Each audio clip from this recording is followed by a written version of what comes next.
You never meet anyone, he said, surprised, blushing bright red as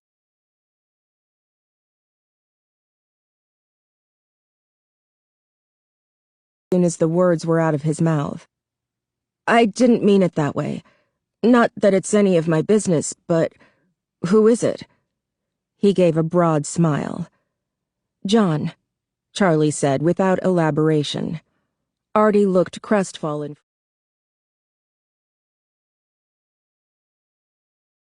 for a moment, but recovered quickly.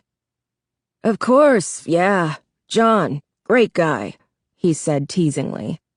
He raised his eyebrows, prompting for details, but she gave none. I didn't know that you had a... That's cool. Artie's face took on a look of careful neutrality. Charlie looked at him oddly. She hadn't meant to imply that she and John were a couple, but she didn't know how to correct him. She couldn't explain who John was to her without telling Artie far more than she wanted him to know. They walked in silence for a minute across the main quad, a small grassy square surrounded by brick and concrete buildings. So, is John from your hometown? Artie asked at last. My hometown is 30 minutes away. This place is basically just an extension of it, Charlie said. But yeah, he's from Hurricane. Artie hesitated, then leaned in closer to her, glancing around as if someone might be listening. I always meant to ask you, he said. Charlie looked at him wearily. Don't ask about it. I'm sure people ask you about it all the time, but come on, you can't blame me for being curious. That stuff about the murders, it's like an urban legend around here. I mean, not just around here, everywhere. Freddy Fazbear's Pizza. Stop. Charlie's face was suddenly immobile. She felt as if moving it, making any expression at all, would require an arcane skill she no longer possessed. Artie's face had changed, too. His easy smile drained away. He looked almost frightened. Charlie bit the inside of her lip, willing her mouth to move. I was just a kid when all that happened, she said quietly. Artie nodded, quick and skittish. Charlie made her face move into a smile. I have to go meet Jessica, she lied. I have to get away from you. Artie nodded his head again like a bobblehead doll. She turned and walked away toward the dorm, not looking back.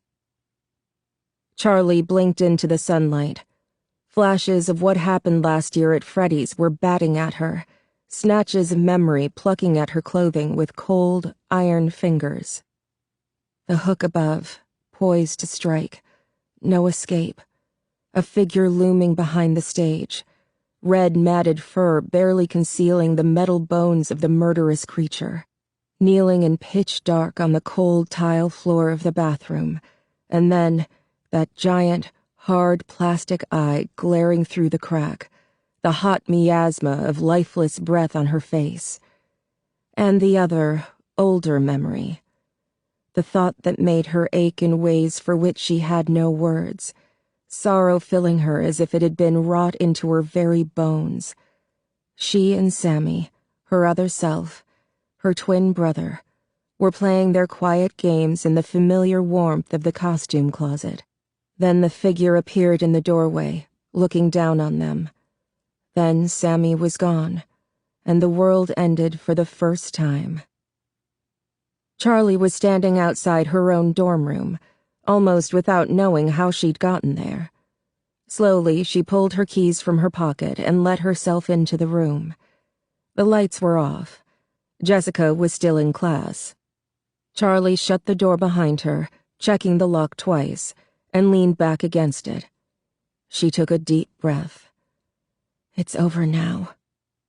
She straightened decisively and snapped on the overhead light, filling the room with a harsh illumination. The clock beside the bed told Charlie that she still had a little under an hour before John arrived. Time to work on her project. Charlie and Jessica had divided the room with a piece of masking tape after their first week living together. Jessica suggested it jokingly, said she'd seen it in a movie, but Charlie had grinned and helped her measure the room. She knew Jessica was desperate to keep Charlie's mess off her side. The result was a bedroom that looked like a before and after picture, advertising either a cleaning service or a nuclear weapon, depending on whose side you looked at